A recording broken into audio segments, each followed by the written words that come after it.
the engineer in me says, no, we're screwed. The optimist in me says, we've got exactly as much time as we need. John, you have worked with and helped empower and elevate some of the great minds in technology. Gates, Jobs, Bezos, Page, Grove, and many more. You have, from this experience, developed a 13-year theory of technology revolutions. And let's start there. What is this? And that we'll jump into some of the scarier stuff after this. Well, thank you for having me here today. I wonder sometimes if this is an accident that every technology tsunami crests after about 13 years, but bear with me for just a moment. Right around 1980, the microchip was popularized and put in the personal computer, invented by Steve Jobs and made a mass product by IBM. That was the start of the microchip, the PC revolution, driven by Moore's Law. Now you fast forward 13 years later to 1993, 94, and some kids from the University of Illinois, Mark Andreessen among them, created the first web browser. How many people remember using Netscape? Do you remember that whole idea that we'd point and click to get to all the world's information? And that second wave, 13-year wave, was the largest legal creation of wealth we've ever seen on the planet. It brought us companies like Amazon and like Google and transformed how we live and play, entertain, educate. It's a pretty big deal, that internet. In fact, it's probably been underhyped. The next 13-year revolution, though, came in about 2006. Who remembers what happened in 2006, 2007? Yes, sir. Smartphone, absolutely right. Larry Page acquired Android for less than $70 million, so he didn't need board approval. And Steve Jobs rolled out the iPhone independently. And they kicked off a mobility revolution that was even larger than the internet. One more thing. At the same time, the cloud became popular. So we had not one, but two tsunamis in 2006, 2007, a company called VMware. And you can't imagine a smartphone without the cloud, can you? Okay, 2007. Fast forward 13 more years to today. What's the next tsunami? What's the next big thing? Oh, come on. No one will volunteer? AI. I'm betting it's AI also. I think you're right. I think this idea that we'll make programs that are smart enough to learn and change their own programs themselves is potentially bigger than all those other revolutions. So that's the 13-year history of tsunamis and tech transformation. You've called, and as many have called it, climate change the existential crisis of our time. Let's start by just laying out the contours of this, both the environmental crisis and the investment opportunity. So the environmental consequences, it's hard to overstate them. I was first exposed to this problem, many of us were, when Al Gore came to my home and said, hey, John, I want to show you a slideshow. And I wasn't very keen on that. And it kind of went on and on. But truth be told, he turned it into a movie that won an Academy Award. And then he turned it into a talk. And he's trained tens of thousands of volunteers to give the talk. He won a Nobel Peace Prize for that work. He brought climate crisis into the lives. I think 8 million people have seen the movie, predominantly school teachers. So he got to thought leaders around the world. He didn't get to the mass audience.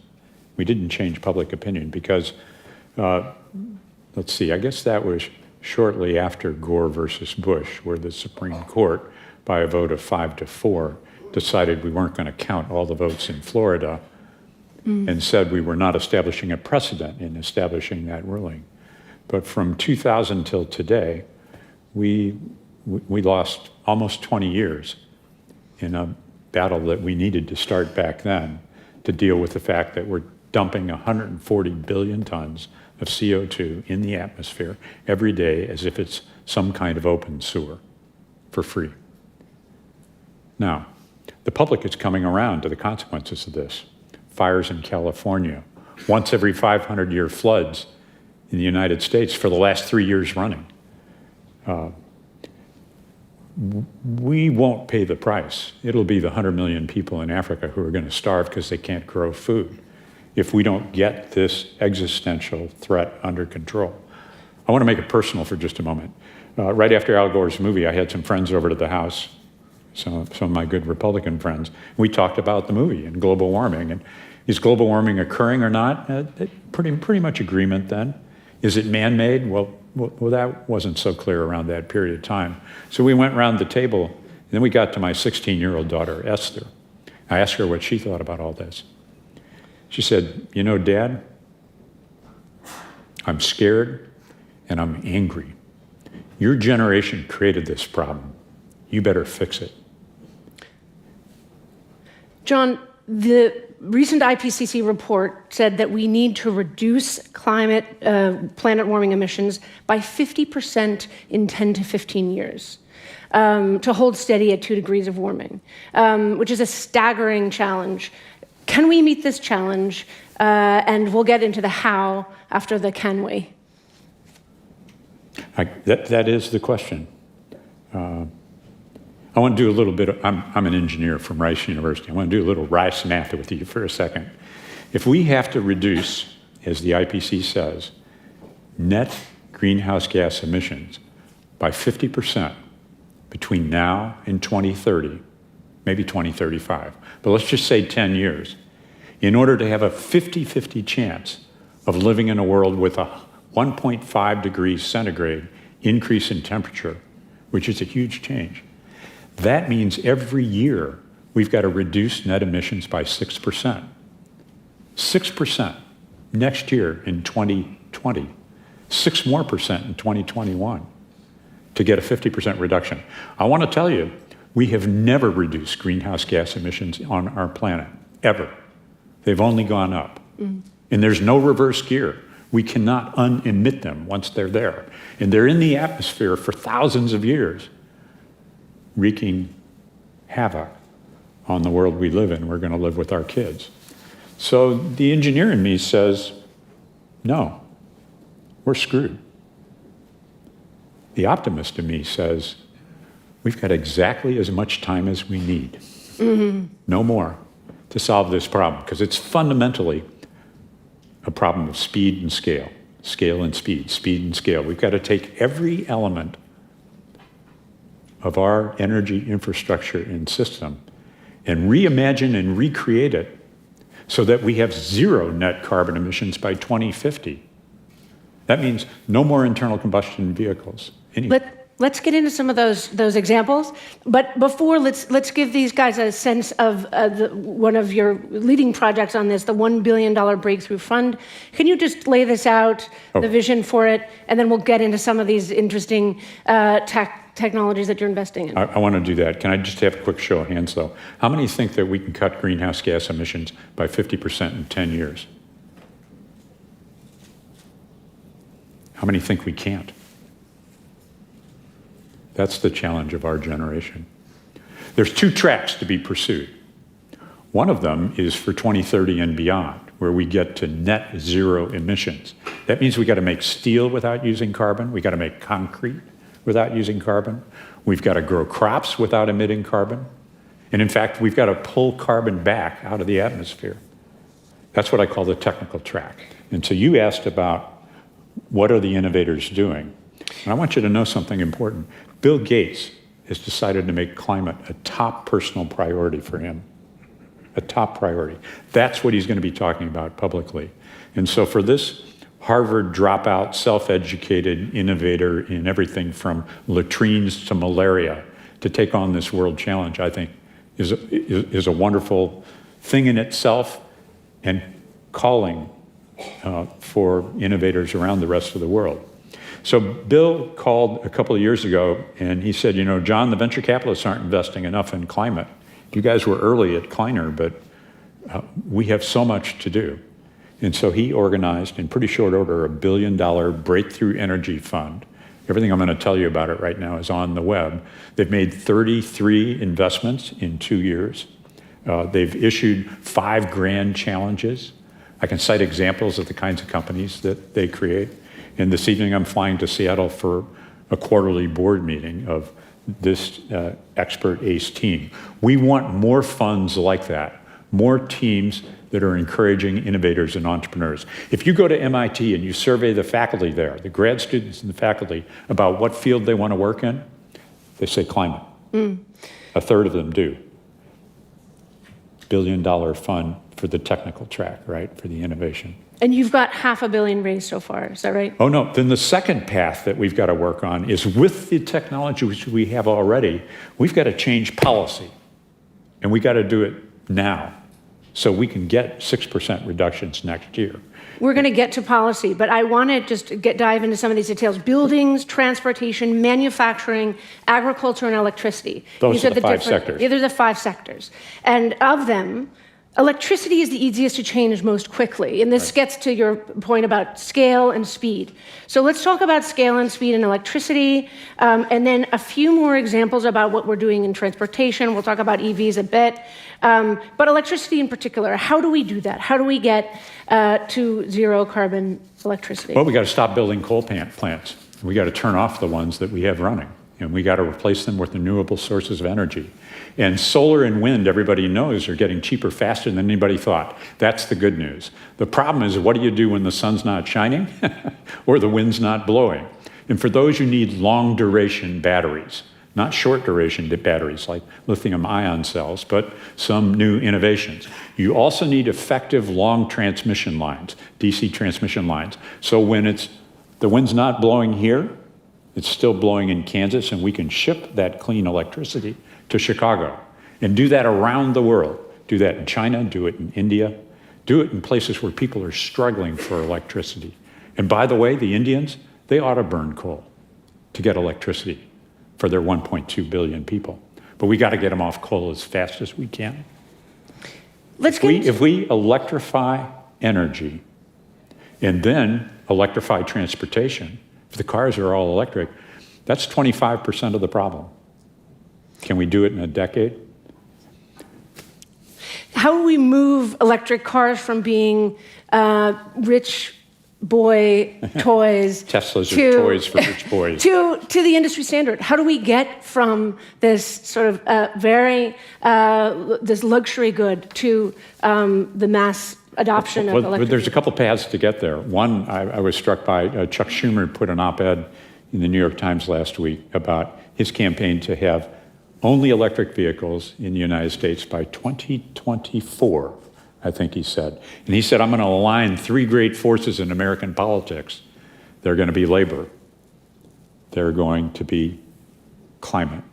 They're going to be capitalism. And he will create incentives, subsidies, investment, and a great new jobs program for our country. That's one way to get there. I hope he succeeds, to tell you the truth. Are there any other specific examples? I mean, there's so many interesting when you get online and look at some of these companies you're helping to elevate. There's one that might even stand up to the power of Congress, and that's technical innovation. Because the real problem with electric vehicles is that they cost too much. People will not pay any premium to be green. And the most expensive part of an electric vehicle is the battery. Those lithium-ion cells that are inside the Tesla. Now, all batteries to first order cost whatever they weigh. What? Yeah, there's no real rare earth elements in any volume batteries. So that means these batteries, which are made out of commonly available materials, have a really important figure of merit, which is what's called their energy density. Bill Gates, I, and others are funding entrepreneurs who have tripled the energy density of today's most aggressive lithium-ion batteries. Triple the energy density. What that means is to get enough energy to drive from here to the Grand Canyon or back, I can use 1/3 as many batteries. So it only costs 1/3. The battery is the most important cost element of the vehicle. There's an extra advantage as well, because what the power of an electric vehicle does is mostly haul around the batteries together with our 150-pound carcass. So if you can reduce the requirement by reducing the weight, you might get a reduction in overall cost of the system of 75%. Because the goal is to make electric vehicles and electric transportation cheaper than internal combustion engines in India. And to do that, we need a battery breakthrough, and I see several of those around the corner. What are the most disappointing technologies of the past decade as it relates to climate, and the most unsung victories? I mean, this is such a broad category, and the portfolio of companies you're looking at ranges from alternative meats and plant-based meats to waste management practices, and of course battery tech and so on. What are some of the most my biggest disappointment surprising? to date? Well, I've lost the most money in trying to create solar technologies in the US. And even if you have a superior product, even if it's economical, what you ended up finding is that you were competing against full employment job programs in every region in China. Every region was funded with state funds. They lost money. To the benefit of consumers, they supplied solar panels cheaper than anyone else might. But when their factories failed, they wrote off the loans and loaned them more money to create more jobs, because every region in China needs its own solar manufacturing capability. That's a disappointment or a big failure. What about unsung victories? What about the unlikely success of, for example, plant-based meats? Well, I was going to cite that one. Thank you very much. We were the first and earliest investor in Beyond Meat. How many folks have had a Beyond Burger? How many folks have had an Impossible Burger? Okay, who thinks the Beyond Burger tastes better? It does, I want you to know. We and the founders almost gave up on this venture multiple times. And we stayed the course. They innovated, they struggled, they altered their strategies. But the company today is worth nearly $10 billion. And it's really clear that there is a long-term demand for protein that doesn't come from animal meat. And to meet the needs of our growing world, these kinds of plant-based meat technologies, or I think they're called in vitro cellular technologies. Cell-based meats, yeah. Yeah, are going to be an important part of our future. And it wouldn't have happened without entrepreneurs and some crazy venture capitalists who didn't know what we were doing at the time. So assuming that most of the folks in this room are correct, including you, and we can't achieve the 50% reductions in greenhouse gas emissions in the next 10 years, and we blow past 2 degrees of warming, how does humanity persist? And where do we begin to look at adaptation? I mean, we need to be looking at mitigation and adaptation side by side, but what are the most important technologies focused on adaptation that we need to be looking at? Well, I'll say this. Even to make that goal, we're going to have to take carbon out of the equation. And there's a variety of unproven, uneconomic, hopeful, promising technologies. Some approaches that are considered crazy and irresponsible, like putting silver particles in the atmosphere to reflect sunlight away, managing solar radiation, incidents of it. Some people say we need that sunlight for photosynthesis to grow plants, but I won't opine on that. Whether it's direct carbon capture, whether it's sequestration, whether it's planting a lot of trees, reforestation, there are lots, and we need lots more, and we need scalable, fast solutions to that part of the problem.